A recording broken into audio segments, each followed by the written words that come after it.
con lo que tenemos. Los partidos separatistas de Cataluña han iniciado su ofensiva rupturista justamente un día después de que Mariano Rajoy haya firmado el decreto de convocatoria de elecciones para el 20 de diciembre y, por tanto, de disolución de las Cortes Generales.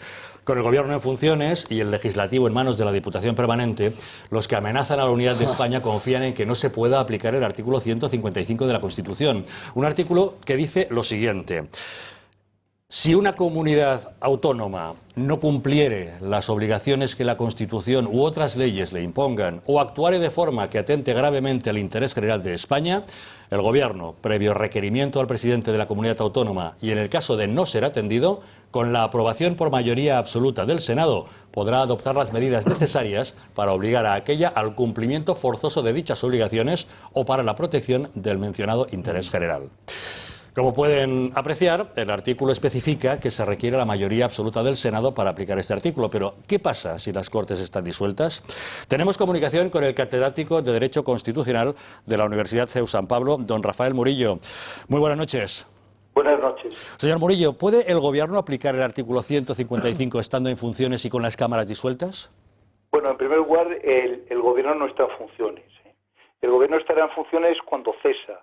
Y cesa después de que se haya producido el hecho electoral. Es decir, el Gobierno, tenemos Gobierno como tal, técnicamente. La Diputación Provincial, el problema es cómo lo define la propia Constitución, porque es un órgano independiente del Parlamento o del Pleno como tal, y por lo tanto tiene sus propias capacidades y funciones. La básica y fundamental es velar por los poderes de las cámaras, lo que no significa ejecutar las cosas, porque hay algunas cuestiones que las tiene prohibidas, por ejemplo la convocatoria de referéndum. Eso no lo puede hacer la Diputación Permanente.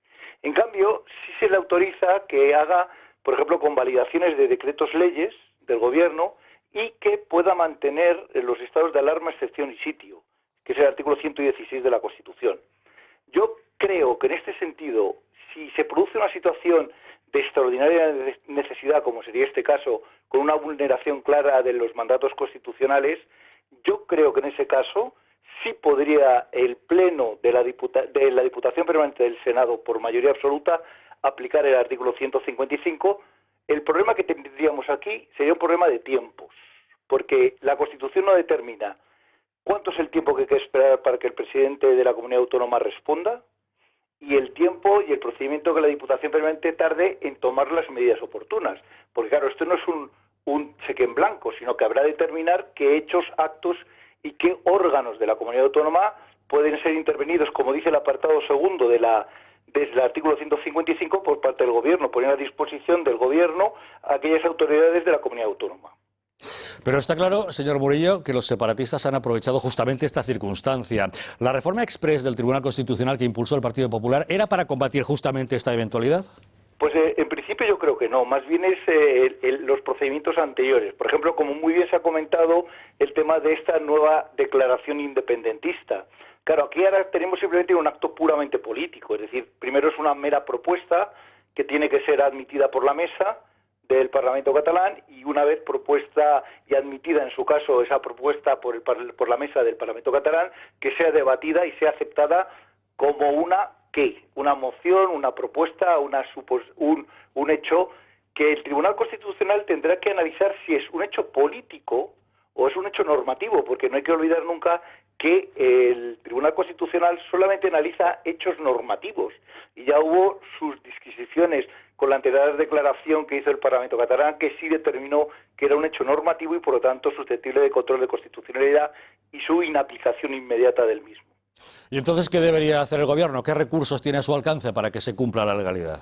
Pues yo creo que en primer lugar sería aplicar ir al Tribunal Constitucional y ver cómo actúa o cómo responde en ese sentido, si se pone en marcha este procedimiento y se toma en consideración, y esto yo lo veo claramente, que aquí tiene un contenido claramente normativo, en el sentido de que va en contra claramente de las normas constitucionales y la legislación básica, incluso va en contra del propio Estatuto de Autonomía de la propia comunidad autónoma, ¿no? En ese sentido, sería más complejo explicarlo. Y por lo tanto, pues al final quedaría la medida, en última instancia, que el constituyente tampoco la pensaba para estas situaciones y estos casos, que es la de aplicar el artículo 155 en su caso, por desgracia.